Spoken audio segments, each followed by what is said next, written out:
Wesh l'équipe, je reçois énormément de messages concernant l'histoire avec So. Bref, je vais vous raconter. Comme vous savez, So il a un producteur. Son producteur c'est Ghetto Shield. Ghetto Shield c'est mon ami d'enfance. Toutes les connexions qu'il a eues jusqu'au jour d'aujourd'hui, tous les gros feats, tous les clips au quartier, tout ça, c'est par rapport à Ghetto Shield. De base, c'est pas un mec du quartier. Voilà. De base, c'est un mec de Septembre ou je sais pas où là. Bref, il a rencontré une petite fille de 20 ans, que je vais pas citer son nom, parce que je sais qu'elle est assoiffée de buzz, elle comme sa mère. Tu vois, les deux ils sont assoiffés de buzz. Cette fille-là, elle est rentrée dans sa tête. Elle a emboucané, mais vraiment comme jamais. Bref, du jour au lendemain, il donne plus de nouvelles. Nous, on s'inquiète, on se dit, wesh, comment ça se fait qu'il donne plus de nouvelles, tout ça, tout ça. On l'appelle, une fois, deux fois, trois fois, téléphone éteint. De là, on réussit à savoir où il est. Le manager et son collègue, ils foncent le voir pour parler avec lui, pour savoir qu'est-ce qui se passe. Arrivé là-bas, il trouve So, la gadie en question, et l'oncle So dans son jardin. Bref, So, il les voit choqués, comme si il avait vu la faucheuse. La gadie à So, elle court dans l'appartement. Il voit So, il essaie de discuter avec lui. Ils réussissent à discuter avec lui. Parmi l'un des deux, il y en avait un qui avait un truc sur lui. La gadie à So, elle sort. Elle commence à dire, je m'en bats les couilles, je vais appeler les Schmitt. Du coup, le collègue, comme elle a dit ça, il avait un truc sur lui, il prend son truc et le cache. Les Schmitt, ils viennent, il les contrôle à tous.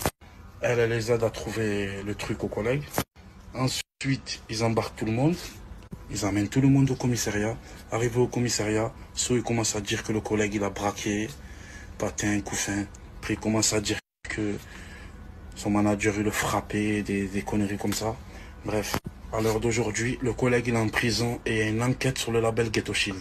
C'est un film ce qui se passe. Bref, je vous ai tout raconté. Bonne soirée à vous et dites-moi ce que vous en pensez. Dans la rue aujourd'hui, je prends parole à contre-cœur. Je vous fais cette vidéo à contre-cœur, mais je me dois de le faire. À la base, je comptais garder ça en interne, pardon. Malheureusement, Ghetto Shield a décidé de médiatiser tout ça. Donc je vais vous expliquer le pourquoi du comment. Déjà, première chose, pourquoi j'ai quitté le label Ghetto Shield? Parce qu'à l'heure actuelle, dans la vie professionnelle et dans la vie personnelle, il n'y avait plus aucune entente. On ne s'entendait plus. Il n'y avait plus de fraternité, soi-disant petit frère, grand frère, ça n'existait plus. De plus, je ne touchais plus aucun euro.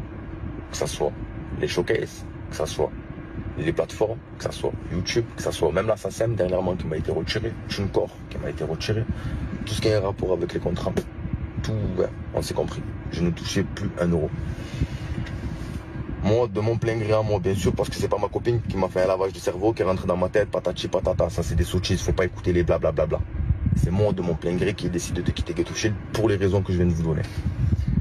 Bref, comme Graya vous l'a expliqué dans la vidéo, au bout de 2-3 jours qu'on n'avait pas de nouvelles de moi et tout, on a réussi à me retrouver. J'étais chez mon oncle. J'allais dire caché, mais j'étais même pas planqué en soi, j'étais chez mon oncle tranquille. 3 personnes sont venues. Ghetto Shield producteur, Rémi le manager, et la 3e personne, chargée. Donc, comme on a expliqué, si vous venez pour parler, il n'y a pas besoin de venir charger.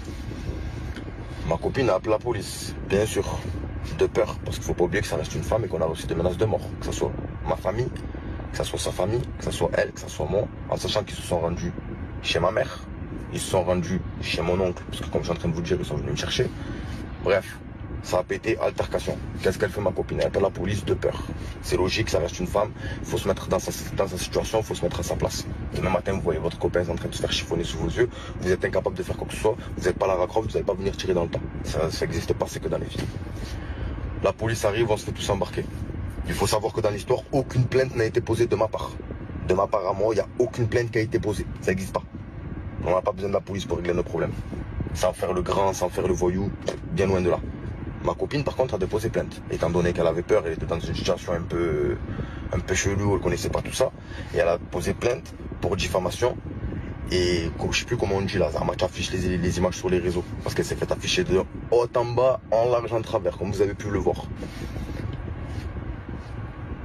Là, à l'heure actuelle, je vous mens pas, mon but, dans ma vie personnelle, c'est d'avancer dans mon coin, faire mon chemin. Sauf que ces gens-là ne me laissent pas le faire. Comme vous avez pu le voir, ça m'affiche sur les réseaux, ça me fait passer pour je sais pas quoi, pour un menteur, fabuleux. Sur le côté. Moi, tout ça, ça m'intéresse pas. Soit disant le bad buzz, soit disant le buzz, moi, tout ce qui... C'est pas vrai la rue. C'est pas moi qui ai décidé d'en arriver là, c'est pas moi qui ai décidé de m'afficher sur les réseaux, c'est pas moi qui ai décidé de médiatiser tout ça. Du coup, pour en revenir à ce que je suis en train de vous dire, mon but à moi maintenant, c'est de faire mon chemin. Bien sûr, j'oublie pas le bien qu'ils m'ont fait. Ghetto Shield, m'a fait devenir qui je suis, m'a construit. Pas forcément surtout, bien sûr, parce qu'il faut pas oublier que je suis l'artiste et que je travaille moi aussi. J'écris, je travaille, des heures de studio, des clips, à plus dormir la nuit. Aujourd'hui, je remercie ces gens-là parce qu'ils m'ont aidé. Que ce soit dans ma vie personnelle, dans ma vie professionnelle. Mais passer un moment, quand on s'entend plus, le mieux c'est chacun faire son chemin. Pour l'instant, je vais mettre entre guillemets au vert et je vais faire mon chemin je vais faire mon chemin de mon côté. Ils feront leur chemin de leur côté. Pas besoin d'en dire plus, je pense. Je me suis exprimé grosso modo, je me suis expliqué auprès de vous. Je le redis encore une fois, merci pour le bien que vous m'avez fait. J'oublie pas, mais je pense qu'il est mieux qu'on en arrête là. Les gamineries à s'afficher sur les réseaux, soi-disant si, me faire passer pour je sais pas quoi, patati, patata, m'afficher sur les réseaux de Graya. Graya qui prend la parole alors que on sait, pas besoin. La rue, merci pour tout. Préparez-vous, on va revenir sur scène et dans vos oreilles. Et ça sera un grand retour. Si la rivelle a été méchante, le retour il va l'être encore plus. C'est sur la zone. On va se donner rendez-vous très bientôt.